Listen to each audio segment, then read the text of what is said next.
अस्सलाम वालेकुम। ये हमारा 5वां नंबर लेक्चर है प्रोपोर्शन का, जो हम रेशो एंड प्रोपोर्शन पढ़ रहे थे। पर ये जो हमारा लेक्चर है, लास्ट लेक्चर है प्रोपोर्शन का। उसके बाद हम अलजेब्रा पढ़ेंगे या कोई और टॉपिक लेंगे। अलजेब्रा के बाद हम कुछ लोग हैं जो कमेंट कर रहे हैं कि यार हमें प्रीपोजिशन है और इसके अलावा जो एरर डिटेक्शन मैंने पढ़ाया था, वो कह रहे हैं इसको कुछ मज़ीद जो है ना ज़्यादा एरर डिटेक्शन के लेक्चर ले आओ, मज़ीद हमें कुछ पढ़ा हो ताकि कॉन्सेप्ट क्लियर हो सकें ज़्यादा। तो प्रीपोजिशन और एरर डिटेक्शन का एक आधा लेक्चर और 2 आएँ या 4 आएँ, जितने भी आएँ एक और लेक्चर भी आएंगे। आज हम प्रोपोर्शन पढ़ लेते हैं। ये हमारा लास्ट लेक्चर है इसका। तो प्रोपोर्शन को ये बात प्रोपोर्शन के बता दूं कि इसके 2 जो है ना किस्म होते हैं। एक प्रोपोर्शन होता है डायरेक्ट प्रोपोर्शन, डायरेक्ट, और दूसरा होता है इन्वर्स प्रोपोर्शन। डायरेक्ट प्रोपोर्शन और दूसरा होता है, इसका दूसरा किस्म होता है इन्वर्स प्रोपोर्शन। Inverse proportion. आज आप लोगों को मैं दोनों के कुछ प्रॉब्लम हल कराऊंगा ताकि आप लोगों को समझ आ सके। ज़्यादातर जो पेपरों में इस किस्म के क्वेश्चन ज़्यादा पूछे जाते हैं, डायरेक्ट और इन्वर्स प्रोपोर्शन के, और तो शायद कम आते हैं, मैंने इसे देखे नहीं है। जो डायरेक्ट और इनडायरेक्ट प्रोपोर्शन है, इसके लाजमी जो है ना प्रॉब्लम आते हैं हर इम्तिहान में, पेपरों में इनके सवाल क्वेश्चन किए जाते हैं। आज हम जो है ना डायरेक्ट और इन्वर्स प्रोपोर्शन के मुतल्लिक सीखेंगे। सबसे पहले आप लोगों को मैं थोड़ा इसका कॉन्सेप्ट क्लियर करा दूं कि डायरेक्ट प्रोपोर्शन और इन्वर्स प्रोपोर्शन कहते किसे हैं। जो डायरेक्ट प्रोपोजिशन है ना, इसमें यूँ समझो कि एक हमारे पास कार है या मोटर बाइक है। फ़र्ज़ करो, सपोज़ करो हमारे पास एक मोटर बाइक है, उसमें हम जितनी ज़्यादा स्पीड बढ़ाएंगे ना, ये डायरेक्ट प्रोपोर्शन का एग्जांपल दे रहा हूँ, जितनी ज़्यादा गाड़ी की स्पीड बढ़ाएंगे उतना ज़्यादा क्या करेगी, डिस्टेंस कवर करेगी। ठीक है। और जितनी हम गाड़ी की स्पीड जो है ना लो करेंगे स्पीड, उतना ज़्यादा जो है ना डिस्टेंस हमारा जो है ना कम डिस्टेंस तय करेगी। आप लोगों को ये तरीका ये समझ आ गया होगा कि कोई भी चीज़ है जितनी ज़्यादा बढ़ाएंगे उतना ज़्यादा जो है ना वो बढ़ेगी। अगर कोई चीज़ हम जितनी ज़्यादा कम करेंगे, वो भी दूसरी चीज़ ऑटोमेटिकली उतनी कम हो जाए, तो उसे हम डायरेक्ट प्रोपोर्शन कहते हैं। मेन है ना, मेन या वुमेन, अगर कोई बंदा है वो जितना ज़्यादा काम करेगा उतना ज़्यादा उसको उतने ज़्यादा पैसे मिलेंगे। यानी कि जितने ज़्यादा लोग होंगे उतना ज़्यादा जो है ना काम जल्दी होगा, या उतनी ज़्यादा हमें उनको तनख्वाह देनी पड़ती है। जितने ज़्यादा लोग होंगे उतनी ज़्यादा हमें तनख्वाह देनी होती है, जितने कम लोग होंगे उतनी कम तनख्वाह। यूँ लिख लूँ मैं, मोर मेन मोर वेजिस। ठीक है, मोर मेन मोर वेजिस मीन दिहाड़ी। अगर कितने लेस मैन होंगे, जितने कम लोग होंगे उतनी जो है ना कम हमें क्या मिलेगी, लेस वेजिस, उतनी कम हमें दिहाड़ी मिलेगी। जितने कम लोग होंगे उतनी कम हमें, जितने कम लोग होंगे उतनी कम हमें दिहाड़ी देनी पड़ेगी। जितने ज़्यादा लोग होंगे उतनी ज़्यादा हमें वेजेस देनी पड़ेगी। ये भी हो गया डायरेक्ट प्रोपोर्शन। अभी आते हैं इन्वर्स प्रोपोर्शन में। Inverse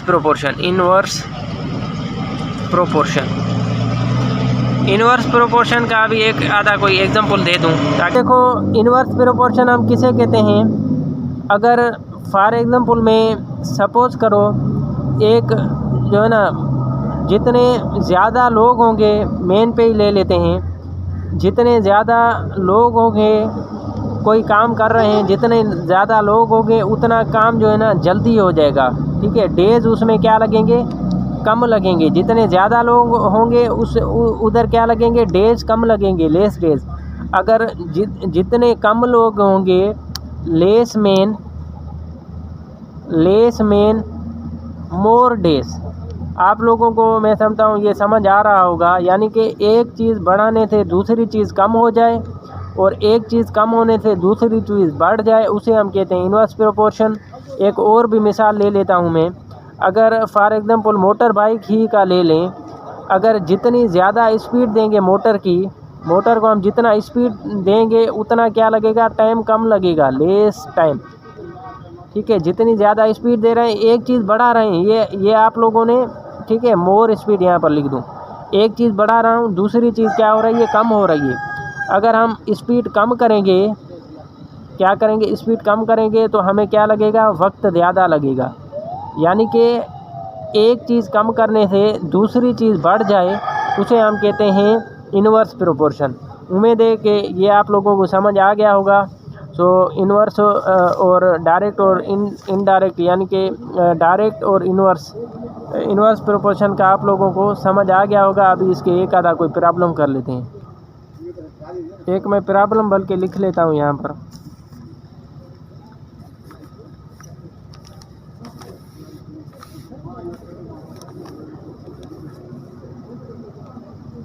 suppose if 24 eggs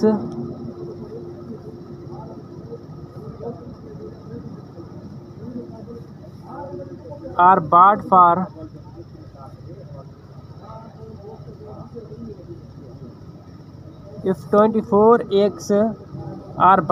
raise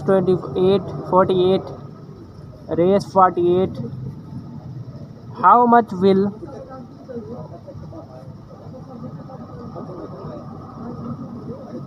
how much will 144 eggs cost?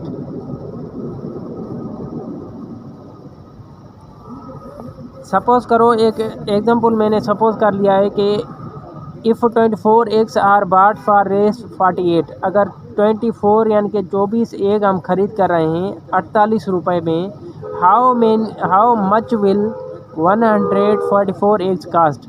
अगर हम 24 एग्स खरीद कर रहे हैं 48 रुपीस में, तो कितने पैसे लगेंगे 144 एग्स कास्ट, यानी कि 144 रुपये में हमें कितने एग्स जो है ना ज़्यादा लेने पड़ेंगे। तो अगर हमें 24 एग्स की कीमत 48 है तो 144 एग्स की कितनी होगी, ये सिंपल मैं आप लोगों को बता दूं। अगर 24 एग्स की कीमत जो है वो 48 है, 24 एग्स की कीमत 48 है, अगर 144 एग की कीमत कितनी होगी। ठीक है, अभी ये ढूंढने के लिए सबसे पहले आप लोगों ने यहाँ पर ये थोड़ा रेशो वाला सिस्टम बना लेना, इक्वेशन एग्स रेशो और क्या दिया गया है और कास्ट, तो ये लिख देना है आप लोगों ने, ताकि सिंपल से आप आसानी से हल कर सको। इसमें कितने एग दिए गए हैं, 24 एग्स दिए गए हैं, यहाँ पर लिख देने। उसके बाद कास्ट कितनी आई, 48 आई, और 144 एक दूसरे, ये डायरेक्ट का हम एग्जांपल कर रहे हैं, ठीक है, डायरेक्ट प्रोपोर्शन का। बाद में हम लास्ट में हम जो है ना इन्वर्स प्रोपोर्शन का भी क्या करेंगे, एग्जांपल एक आधा हल करेंगे। तो ये अगर 24 एग्स हैं, उनकी कास्ट जो 48 आ रही है, तो 144 की कितनी जो है ना कास्ट आएगी, 144 एग की कितनी कीमत आएगी, ये हमें ढूंढना है। तो ये हमारे दोनों तरफ अगर एक चीज़ बढ़ा रहे हैं दूसरी बढ़ रही है, ये भी तो जाहिर है बढ़ेगी। तो आप लोगों ने या तो यूँ रख देना है या ऊपर साइड, ये इस तरह लिख दिया, एक चीज़ बढ़ने से दूसरी चीज़ बढ़ रही है। सो इस तरह आप लोगों ने डाउनवर्ड एरो रख देने हैं। उसके बाद क्या करते हैं, 24 पहले लिखते हैं, रेशियो 144, यानी कि आप लोगों ने इस तरह तरतीब देनी है, ठीक है। उसके बाद 48 लिखना है और लास्ट में एक्स लिखना है।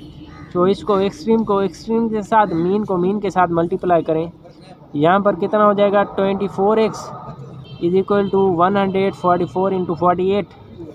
तो आप लोगों ने एक्स यहाँ पर लिखना है, उसके बाद 144 इंटू 48 अपान में 24, इस पे एक बार, इस पे दो बार।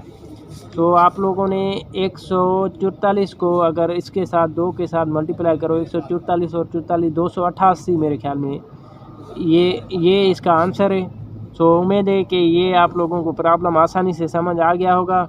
सो एक और मैं प्रॉब्लम लिख लेता हूँ। ये मैंने एक और प्रॉब्लम लिख दिया है। A truck covers a distance of 72 kilometres in 6 hours. अगर एक ट्रक के जो 72 किलोमीटर तय कर रही है 6 घंटों में, how much distance would it cover in 4 hours. पहले हम इक्वेशन बना लेते हैं। सो अ ट्रक कवर्स डिस्टेंस, यहाँ पर डिस्टेंस, यहाँ पर क्या लिखेंगे, आवर्स। तो 72 जो है ना वो कितने घंटे में, 6 घंटे में कवर कर रही है। 4 घंटे में ये कितना डिस्टेंस तय करेगी, 4 आवर्स। तो यहाँ पर एक्स ढूंढना है। तो सबसे पहले आप लोगों ने क्या करना है, इसको यूँ डायरेक्ट मल्टीप्लाई कर दो, आपकी मर्ज़ी है। ये भी बिल्कुल ही ट्रिक बता दी मैंने आप लोगों को ये ट्रिक बता दी।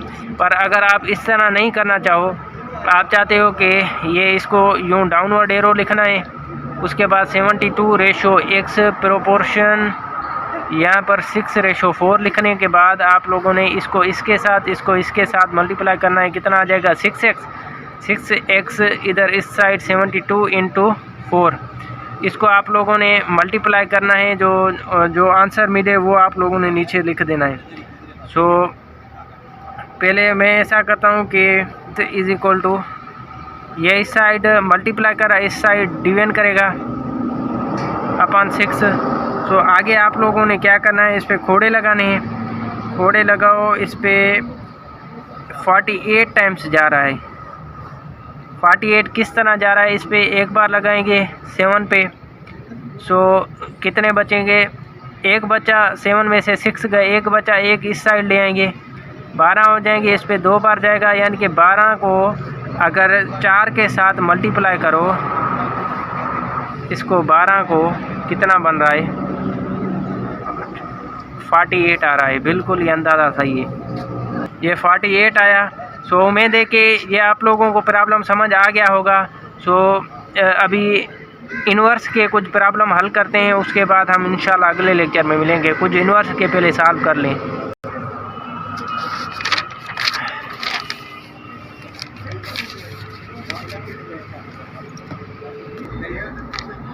लेक्चर नंबर 5वां हमारा कंटिन्यू है। अभी हम पढ़ रहे थे इन्वर्स प्रोपोर्शन। इन्वर्स प्रोपोर्शन में एक मैंने प्रॉब्लम लिख दिया है, पहले मैंने इसको मैं समझा चुका हूँ। एक प्रॉब्लम अभी सॉल्व करते हैं आप लोगों का, ताकि जो कॉन्सेप्ट है क्लियर हो सके। सो नंबर फर्स्ट प्रॉब्लम है, if 15 men can do a piece of work in 40 days। 15 लोग हैं जो कि काम कर रहे हैं, 40 दिन में वो क्लियर कर रहे हैं, यानी कि काम मुकम्मल कर रहे हैं। How many day will be taken by 25 men to do it. 25 लोग हैं, वो कितने दिन लगाएंगे वो काम पे। तो फर्स्ट ऑफ ऑल हम यहाँ पर मेन स्टेटमेंट बना लें। मेन यहाँ पर और क्या दिया हुआ है, डेज, मेन एंड डेज। सो आप लोगों ने सबसे पहले मेन लिख देने हैं। कितने लोग हैं, 15 लोग हैं, कितने दिन में काम कर रहे हैं, 40 दिन में काम कर रहे हैं। अगर 25 लोग हों तो इसमें कितना जो है ना टाइम लगेगा, या कितने दिन लगेंगे टू डू इट, ये काम करने में इसको कितने दिन लगेंगे, ये हमें ढूंढना है। सो यहाँ पर एक से लिख दूँगा। सो फर्स्ट ऑफ ऑल हमें यहाँ पर इसको यूँ डायरेक्ट मल्टीप्लाई कर दो, पर यहाँ पर डायरेक्ट नहीं होगा क्योंकि ये इन्वर्स है। वो डायरेक्ट का मैंने तरीका बताया था, ये इन्वर्स प्रोपोर्शन है। सो सबसे पहले आप लोगों ने ये सोचना है कि ये जो 15 बंदे हैं 40 दिन में काम कर रहे हैं, ठीक है। तो 25 मेन जो हैं वो कितने दिन में, यानी कि यहाँ पर 15 लोग थे, 40 दिन ले रहे हैं, यानी कि कम लोग हैं। यहाँ पर 25 लोग हैं, इस पर तो दिन कम लगेंगे ना, यानी कि 15 दिन वाले को 15 जो लोग हैं उनको 40 दिन लगे हैं। 15 लोग तो कम हैं, सो 25 लोग तो फिर कम वक्त में काम ज़्यादा कर देंगे, तो इसमें दिन जो है ना कम लगेंगे। सो इसको सॉल्व करते हैं। सबसे पहले आप लोगों ने, क्योंकि एक चीज़ क्या हो रही है, बढ़ रही है, दूसरी चीज़ तो यहाँ से कम होगी ना, क्योंकि यहाँ पर लोग बढ़ गए हैं तो दिन क्या लगेंगे, कम लगेंगे। एक एरो नीचे की तरफ, एक ऊपर की तरफ रखेंगे। तो अभी इसको सॉल्व करते हैं। 15:25 प्रोपोर्शन x/40। इस तरह आप लोगों ने रख देने हैं। आप लोगों ने खुद ही सोचना है कि यार ये डायरेक्ट है या इनडायरेक्ट है, कौन सा प्रोपोर्शन है, फिर आप लोगों को जो है ना प्रॉब्लम सॉल्व करने में आसानी होगी। तो फर्स्ट ऑफ ऑल एक्सट्रीम को एक्सट्रीम के साथ, मीन को मीन के साथ मल्टीप्लाई करना है। चलो पहले मीन वाला रख लेते हैं। 25x is equal to 15 into 40। यहाँ पर x इस साइड रख देंगे। उसके बाद ये 25 मल्टीप्लाई कर रहा है, इस साइड जाएगा, क्या करेगा, डिवाइड करेगा। तो यहाँ पर 25 लिखेंगे। इस पे 5 बार 5 का खोड़ा, इस पे 3 बार जा रहा है, और इस पे कितने बार जा रहा है, 8 बार। तो यहाँ पर x is equal to 3 into 8। इसको जब मल्टीप्लाई करोगे कितना आ रहा है, 24 आ रहा है। 8 को 3 के साथ मल्टीप्लाई कर जो भी हमें जवाब मिले ना वो यहाँ पर लिख देना, ये हमारा आंसर है। उम्मीद है कि आप लोगों को समझ आ गया होगा। यानी कि अगर 15 लोग हैं जो काम कर रहे थे, 40 दिन लग रहे थे, 25 लोगों को 24 दिन लगेंगे। यानी कि आधा फ़र्क आ गया है, बहुत ज़्यादा फ़र्क आ गया है, इतने डेज़ लगेंगे। सो ठीक है, एक और लास्ट प्रॉब्लम कर लेते हैं, उसके बाद इंशाअल्लाह कोई और नया टॉपिक लेंगे, उस पे आगे लेक्चर आएंगे। सो अभी एक और प्रॉब्लम लिख लूँ, वो समझाता हूँ, उसके बाद देखते हैं। ये हमारा दूसरा नंबर प्रॉब्लम है, लेक्चर कंटिन्यू है। सो ये जो ना प्रॉब्लम जो है वो कंपाउंड प्रोपोर्शन के मुतल्लिक़ है। ठीक है,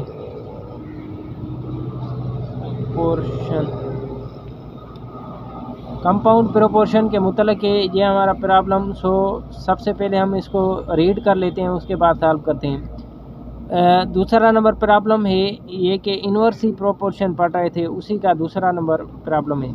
if 14 main do a job in 8 days, 14 लोग हैं वो जॉब कर रहे हैं 8 दिन में, वर्किंग 5 आवर्स अ डे। 14 लोग जॉब कर रहे हैं कितने, 8 दिन में 5 घंटे काम कर रहे हैं। सो एक दिन में यानी कि 5 घंटे काम कर रहे हैं 14 लोग 8 दिन में यानी कि 8 दिन काम कर रहे हैं और 5 घंटे हर दिन काम करते हैं। How many hours a day must 35 man work to do it in 4 days. कितने लोग हों जो कि कितने घंटे लोग काम करें एक दिन में।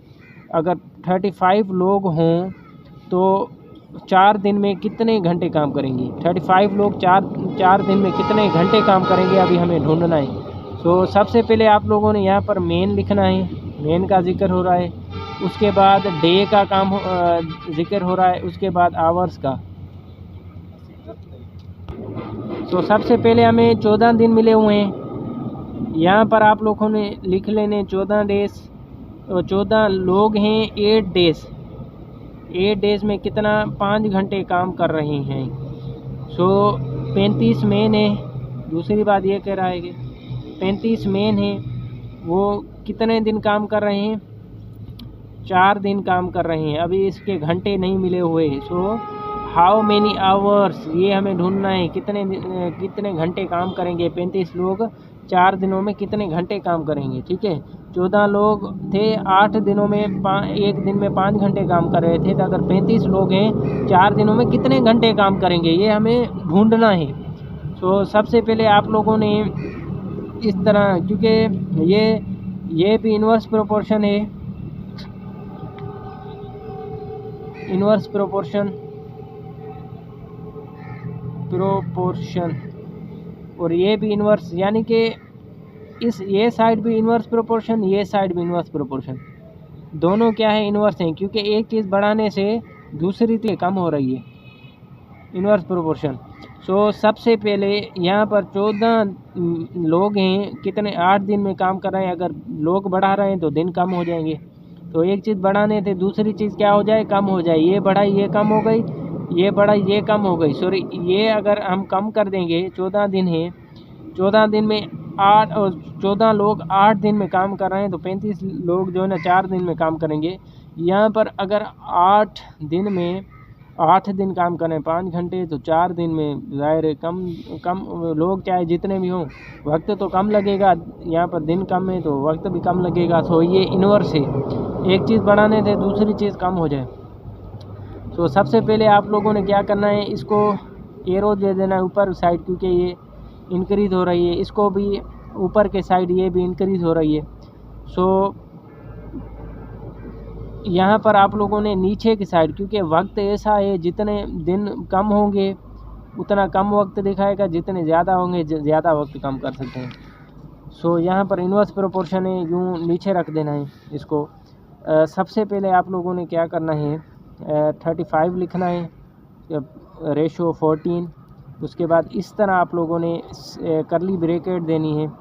सो क्योंकि यहाँ पर 4 रेशो की बात कर रहा है, 1 2 3 सॉरी 3 चीज़ें हमें मिली हुई हैं, मेन, डे और our.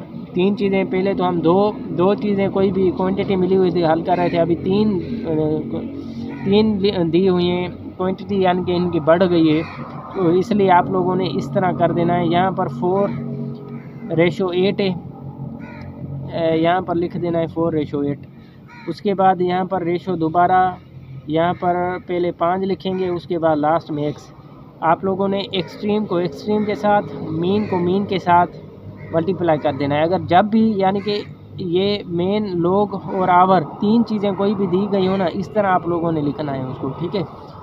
So first of all हम इसको सॉल्व करते हैं। पहले हम मीन वाली एक्सट्रीम लिख लेते हैं, 35 रेशो यानी कि 35x, इसको इसके साथ मल्टीप्लाई करेंगे, x हो जाएगा, यानी कि इसको मल्टीप्लाई x मल्टीप्लाई 4। ये 3 चीज़ें हमें लिखनी है। लिखने के बाद यहाँ पर इक्वलिटी की निशानी देनी है, और फिर ये 3 चीज़ें आप लोगों ने लिखनी है इस तरह भी लिख सकते हो अगर मल्टीप्लिकेशन ना भी दो निशानी। यहाँ पर 14 इस तरह लिखने के बाद आप लोगों ने x को यहीं पर रखना है। ये जो चीज़ें हैं ये 4 और 35 ये इस साइड ले आएंगे, मल्टीप्लाई कर रहे थे इस साइड डिवीजन में चले जाएंगे। तो यहाँ पर इसको डिवाइड में लिखते हैं, ये 4 हो गया, ये हो गया 35। अभी इस पर खोड़े लगाओ, 7 बार जा रहा है, इस पर 1 बार जा रहा है, इस पे 2 बार जा रहा है, इस पे 1 बार, इस पे 2 बार जा रहा है। सो आप लोगों ने ये तो यूँ समझो कैंसिल हो गए, बाकी बचे 1 × 2 2, 2 × 2 4, यानी कि इसको कितने दिन लगेंगे, 4 दिन लगेंगे ये काम करने के लिए। उम्मीद है कि ये हमारा लास्ट लेक्चर आप लोगों को समझ आ गया होगा। मैं सोच रहा हूँ कि पहले अलजेब्रा पढ़ा लूँ, अलजेब्रा के बाद दोबारा मुझे जो है ना वो इंग्लिश वाले लेक्चर शुरू करने पड़ेंगे। 2-3 लेक्चर जो है ना अलजेब्रा का आएंगे, उसके बाद में दोबारा डिटेक्शन और प्रीपोजिशन के मेरे दोबारा से लेक्चर शुरू हो जाएंगे। आप लोगों ने जो है ना देखने हैं वो लेक्चर, क्योंकि काफ़ी लोग ऐसे हैं जो कमेंट कर रहे हैं, वो मुझे कमेंट कर रहे हैं, कह रहे हैं कि यार आप जो है ना ऐसा करो कि इंग्लिश एरर डिटेक्शन है उसके और प्रीपोजिशन के थोड़े लेक्चर ज़्यादा बढ़ाओ, और उनकी ताकि हमारी अच्छी तैयारी हो सके। सो उसके लेक्चर बनाऊंगा। उसके बाद हम इंग्लिश के बाद हम जनरल नॉलेज पढ़ेंगे, जो कि इंशाल्लाह आप लोगों को जनरल नॉलेज में बहुत ज़्यादा फ़ायदा हो जाएगा। उसमें current affair, world knowledge totally है, तो आप लोगों को एक एक चीज़ बताऊंगा वो, ताकि आप जनरल नॉलेज में 40 मार्क्स कम नहीं है, बहुत ज़्यादा है। अगर सिर्फ जनरल नॉलेज में ही ज़्यादा मेहनत करते हो आपके आसानी से पास हो सकते हो, पर आप कोशिश करो तो ज़्यादा नंबर लो, ताकि आपको जो है ना चांस, जितने मार्क्स ज़्यादा होंगे उतने चांस आपके ज़्यादा होंगे जॉब के। तो खुदा हाफिज़, अगले लेक्चर में मिलते हैं, और कुछ अलजेब्रा के लेक्चर 2-3 के बाद हम फिर से इंग्लिश शुरू करेंगे। लास्ट में फिर हम कंप्यूटर और जनरल नॉलेज पढ़ेंगे।